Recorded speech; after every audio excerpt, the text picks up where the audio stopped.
Bonjour, bienvenue sur mon mémoire 2016-2017. Donc, je me présente, je suis Thibaut Deplanche, je suis étudiant à l'école Hydrac de Lyon, je suis en section achat et supply chain. Et aujourd'hui, je vais vous présenter mon mémoire concernant Areva NP, donc la société dans laquelle je travaille. Nous allons voir comment le service achat d'Areva NP peut-il remédier à la rentabilité de l'entreprise. Nous allons étudier trois thèmes bien distincts pour l'étude documentaire, le sourcing, la sous-traitance et le make or buy. Ce sont trois thèmes qui sont liés, effectivement, donc, comme vous pouvez le voir. Donc, nous détaillerons tout cela dans la partie 2. Donc, premièrement, nous allons faire le diagnostic d'Areva et d'Areva NP. Donc, Areva, c'est une société qui est en déficit depuis maintenant 2014, avec de grosses pertes d'argent dues à des retards sur des projets. Areva est un acteur qui est dans toute la chaîne de nucléaire, c'est-à-dire de l'extraction des matériaux nucléaires pour produire l'énergie jusqu'à la fabrication des composants pour les réacteurs nucléaires. Ensuite, nous avons la division dans laquelle je travaille, Areva Nuclear Power. C'est une division qui en fait construit les composants mécaniques pour les réacteurs nucléaires. Donc je suis à l'usine de Saint-Marcel. Donc c'est une usine qui est certifiée avec plusieurs normes ISO, donc la norme ISO 9001 au niveau de la qualité, la norme ISO 14001 pour l'environnement.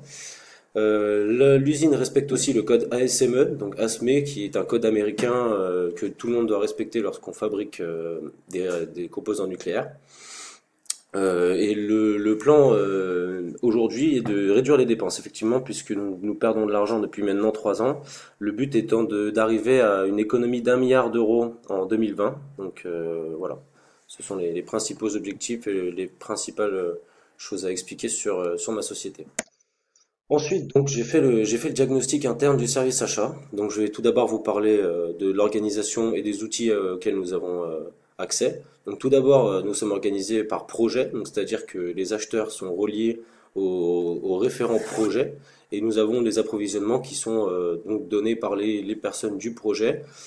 Voilà. Des fois, ils peuvent aussi nous donner des fournisseurs, mais souvent on peut aussi leur donner des conseils, discuter avec eux pour voir tout cela. Au niveau des outils, nous avons un SAP qui est très performant, qui permet de suivre l'état des stocks, qui permet de voir à quel moment un composant est en appel d'offres ou alors est en moment de commande. Donc nous avons de différents types d'achats dans le service achat de Saint-Marcel. Nous avons tout d'abord les achats de production, nous avons aussi des achats hors production, nous avons des achats d'investissement, nous avons des achats pour les magasins et pour le centre technique, qui est un centre d'essai en fait d'Areva. Nous avons effectivement après fait un Pareto. Donc, dans le service achat, nous avons 250 millions d'euros de dépenses par année. Donc, c'est-à-dire que nous avons 20% de ces dépenses qui sont effectuées en hors production et 80% de ces dépenses qui sont effectuées en production. Donc, on respecte bien le Pareto dans ce cas-là. Et aussi en production, nous avons 70 fournisseurs et 10 fournisseurs principaux qui fournissent des composants stratégiques essentiellement sont dans les 80% des restants. Enfin, en fait, 10 fournisseurs font 80% de notre chiffre d'affaires en production. Voilà.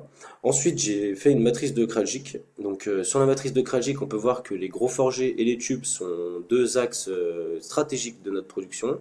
C'est-à-dire que ce sont des composants les plus chers et les plus compliqués à produire. Donc, c'est ceux sur lesquels nous avons des délais les plus longs, en moyenne 1 an pour une commande. Et donc, ce sont des achats stratégiques qu'il va falloir que nous allons discuter par la suite. Le fait que nous n'ayons pas encore assez de fournisseurs pour les mettre en concurrence, mais la difficulté est que les réglementations nucléaires et les spécifications que nous envoyons aux fournisseurs sont très compliquées. Donc, vous pouvez le comprendre, il n'y a pas énormément d'entreprises qui ont envie de perdre du temps sur des choses qu'ils ne sont peut-être pas capables de faire. Donc, c'est pour cela qu'il n'y a pas énormément de fournisseurs dans ce domaine-là. Ensuite, le diagnostic externe du secteur d'activité. Alors, premièrement, dans le porteur, nous avons premièrement une force de technique de pointe. Donc, c'est-à-dire que Areva produit des réacteurs nucléaires de 1300 mégawatts. C'est une technique qui est encore que uniquement Areva connaît aujourd'hui. Donc, c'est une très bonne force. L'usine est très performante. Comme faiblesse, nous avons le fait que Areva ne soit pas rentable depuis 3 ans. Beaucoup de difficultés sur les projets, donc les projets qui prennent plus de temps, et c'est pour cela que nous avons des dettes, puisque les fournisseurs ou les clients finaux nous demandent des comptes, et dans ce cas-là, nous devons payer des pénalités. Et dans la faiblesse, je mettrais aussi le fait que nous ayons beaucoup de sous-traitance. Donc nous sommes dépendants de fabricants chinois et espagnols pour la fabrication de composants comme nous faisons à Saint-Marcel. Donc des très gros composants qui peuvent faire de 25 mètres de haut et 600 tonnes de lourd. Ensuite, en opportunité, comme ce que j'ai vu sur le marché, j'ai vu qu'il y avait une augmentation de la demande en électricité avec les pays émergents qui arrivent petit à petit sur le marché. Ensuite, nous avons le fait que Areva construise des réacteurs de 1300 MW, c'est une technologie unique et ça nous pourrait nous faire remporter divers contrats dans les années à venir. Et aussi le fait qu'il y ait beaucoup de maintenance à faire dans les réacteurs français. Donc Areva s'en occupe principalement sur ordre de EDF. Comme menace, je vois une concurrence assez forte, la lenteur sur nos projets, comme je vous l'ai déjà dit, et puis le baisse des coûts de l'uranium, qui fait que les énergies renouvelables vont petit à petit devenir peut-être moins coûteuses et pouvoir rivaliser avec la technologie du nucléaire, même si c'est vrai que le nucléaire produit 80 voire 90% de l'électricité dans nos pays. Ensuite, j'ai pu faire un pestel. Donc, dans le pestel, on a une concurrence forte, on a peu de nouveaux entrants. La négociation des clients, elle reste faible puisque ce sont des projets qui sont durs à mener et donc les clauses sont posées dans les contrats. Donc après, si cela est de notre faute, nous devons payer des pénalités, mais si la faute est du sous-traitant ou du fournisseur, ils doivent payer. On a par contre une négociation des fournisseurs qui est très forte. En effet, nous avons peu de fournisseurs sur certains domaines, comme les tubes et les forgés, donc les deux domaines stratégiques que je vous citais avant. Et la négo fournisseur est très forte sur ces types de produits, puisqu'il y a très peu de fournisseurs. On en connaît deux pour les tubes et deux voire trois pour les forgés. Mais ça dépend de leur capacité. Encore, s'ils ont trop de travail, on ne peut pas leur donner de travail à faire. Donc effectivement, on a des produits de substitution qui commencent à arriver, donc les technologies écologiques, on va dire, mais pour l'instant, elles ne font pas le poids comparé à la demande qui est très forte.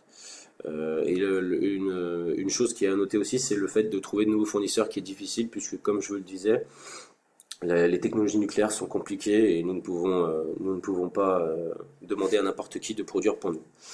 Ensuite, j'ai pu faire un SWOT. Donc, au niveau de la politique, on a des normes à respecter qui sont très fortes. Donc, c'est des contraintes qu'il faut prendre en compte à chaque fois que nous établissons des contrats et que nous travaillons avec des fournisseurs. Et au sujet de la sous-traitance, nous avons des discussions avec les autorités chinoises, avec les autorités espagnoles pour les transports des composants une fois fabriqués. Donc, cela prend du temps et c'est essentiel parce que sinon nous ne pouvons pas faire livrer les pièces en temps et en heure. Au niveau économique, on a des prix assez chers. Vu que nous sommes dans un pays où la main-d'œuvre coûte cher, nos prix sont assez chers et l'arrivée de nouveaux concurrents comme des établissements chinois ou de pays émergents font que les prix vont sûrement baisser et que c'est quelque chose à prendre en compte pour le futur d'Areva. Ensuite, au niveau social, je vais pas vous apprendre, je vais pas vous l'apprendre. Le nucléaire est un secteur qui est mal vu. Donc, Areva essaye de redorer l'image du nucléaire en se portant garant de projets et de dimensions écologiques fortes. Voilà. Au niveau technologique, on a des spécifications très compliquées. Ce sont des techniques de pointe. Il faut qu'il n'y ait aucun défaut sur les pièces, puisque sinon ce n'est pas utilisable. Ça pourrait mettre en péril la fonctionnalité des réacteurs et mettre en danger la vie de centaines de personnes, voire de milliers. Au niveau écologique, le nucléaire est dangereux pour le recyclage. Et au niveau légal, les normes des pays doivent s'être adaptées. Donc, comme je vous le disais, on a des négociations entre les législations des pays pour voir quelles normes peut-on appliquer en cas de contrat. Donc voilà, au niveau de ce diagnostic, on peut dire qu'Areva dispose de technologies efficaces et innovantes. J'ai noté que le service achat pourrait remédier à la rentabilité de l'entreprise en réduisant les dépenses, donc en sourçant de nouveaux fournisseurs. Donc là, ça c'est la partie d'après, je vous l'introduis, en essayant faire fabriquer ailleurs, mais aussi en faisant sous-traiter sa production. Donc, comme je vous le disais, on a un manque de fournisseurs stratégiques. Nous ne pouvons pas beaucoup négocier avec ces fournisseurs et donc nous ne pouvons pas faire des économies d'échelle intéressantes. Donc la sous-traitance est une partie très importante d'Areva NP puisque il y a plusieurs acheteurs, on va dire 5 sur les 15 qui s'occupent de sous-traitants et ce sont des contacts journaliers avec des réunions projets très intéressants. Euh, Donc le manque de fournisseurs pour mettre en concurrence, ça c'est quelque chose qu'il va falloir essayer de résoudre par du sourcing, donc c'est la partie d'après. Voici mon introduction de l'étude littéraire qui est la partie 2. Donc nous avons un manque de fournisseurs, comme je vous l'ai déjà dit. Nous avons beaucoup de sous-traitants et nous allons voir comment gérer ces contrats de sous-traitance, quels sont les bons points et les mauvais points. Nous allons voir aussi est-ce qu'il vaut mieux produire chez nous ou alors acheter directement ailleurs et faire produire ailleurs. Et nous allons voir comment gérer les contrats de sous-traitance, les contrats avec les fournisseurs. Donc au niveau du sourcing, les phases du sourcing, donc j'ai relevé une étude sur un site qui s'appelle Buy Made Easy, qui a été écrit par Olivier Audino. Donc il nous identifie les différentes phases du sourcing. Il faut donc identifier le marché, sourcer les informations. Ensuite, lorsqu'on a des candides, nous pouvons envoyer des RFI pour vérifier leur capacité de production, leur compétitivité, leur géographie, voir combien cela coûtera en transport, etc. Donc après, il y a une analyse des fournisseurs retenus en interne et le lancement d'appel d'offres qui fait suite aux candidats sélectionnés. Donc les enjeux du sourcing sont effectivement de trouver des candidats qui sont à même de produire selon nos normes et nos spécifications très compliquées. La méthode serait de mettre plusieurs acheteurs en vue de trouver de nouveaux fournisseurs sur essentiellement les composants stratégiques et nos différents points de vue. Donc j'ai relevé une autre œuvre internationale sourcing de Daniel Semst et qui parle du sourcing international en disant qu'il faut un bon supply chain management pour arriver à sourcer internationalement, puisque si vous n'avez pas la capacité d'assumer un sourcing international, vous ne pourrez pas payer les coûts de transport, les coûts de qualité, vous ne pourrez pas envoyer des personnes pour assurer un suivi chez le fournisseur. Donc tout cela est obsolète si vous n'avez pas les moyens. Ensuite, au niveau de la gestion de la sous-traitance, j'ai relevé une œuvre qui s'appelle Sous-traitance accessible à tous de Yann Costaz. Donc il faut, d'après lui, cadrer la mission. Si c'est une grande multinationale, nous avons plus de possibilités pour bien cadrer la mission et pouvoir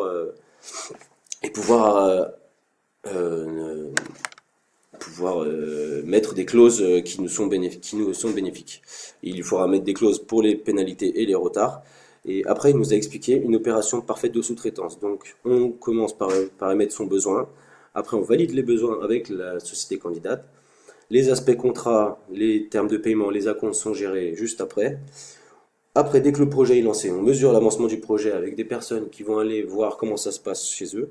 On mesure la qualité de service et les principaux problèmes qu'on a avec la sous-traitance. Donc, c'est la confiance, la disponibilité, les délais et la communication.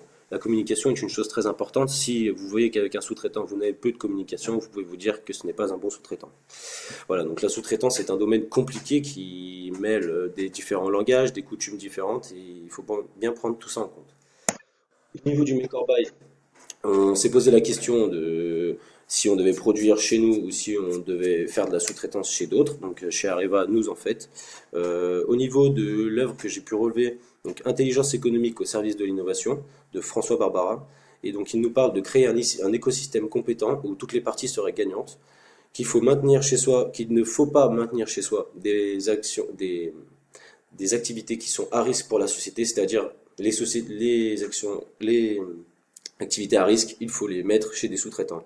Et donc cela s'appelle la recherche de partage de risques pour la rentabilité commune. Et la sous-traitance est moins chère, par contre, dans ce cas-là, s'il n'est pas sur des composants compliqués. Donc voilà la conclusion de l'étude littéraire. Donc on a vu la sous-traitance, le make or buy et le sourcing, ce sont trois domaines qui sont liés. Donc c'est une stratégie que nous allons mettre en place dès que nous en aurons le temps, puisque aujourd'hui nous sommes pris à partie pour lancer beaucoup d'appels d'offres et maintenir les contacts avec les fournisseurs. Il faudra prendre les contraintes à prendre en compte, donc les pays, les coutumes, le rythme de travail, la langue. Il va falloir adapter tout ça pour avoir une réussite totale. Voilà la conclusion générale. Donc, l'étude d'Areva et de mon service et d'Areva NP, la société dans laquelle je travaille, nous a montré que Areva dispose de technologies performantes, qu'elle dispose d'un SAP qui permet de bien suivre tous les procédés, qu'elle dispose d'équipes projets qui sont performantes et qui connaissent le métier, qu'on a beaucoup d'achats différents et que tout cela requiert une organisation optimale, que nous avons peu de fournisseurs dans les achats prod, que l'entreprise doit réagir afin de redevenir rentable. Et donc la problématique finale serait comment le service achat peut-il remédier à la rentabilité de l'entreprise à travers le sourcing, la sous-traitance, le make or buy. Nous verrons donc les préconisations lors de la 5e année. Et Areva, dans les années à venir, va sûrement faire un focus sur la maintenance, donc c'est-à-dire la maintenance des réacteurs nucléaires qui vont être vieux dans les années à venir. Voilà, je vous remercie pour votre écoute et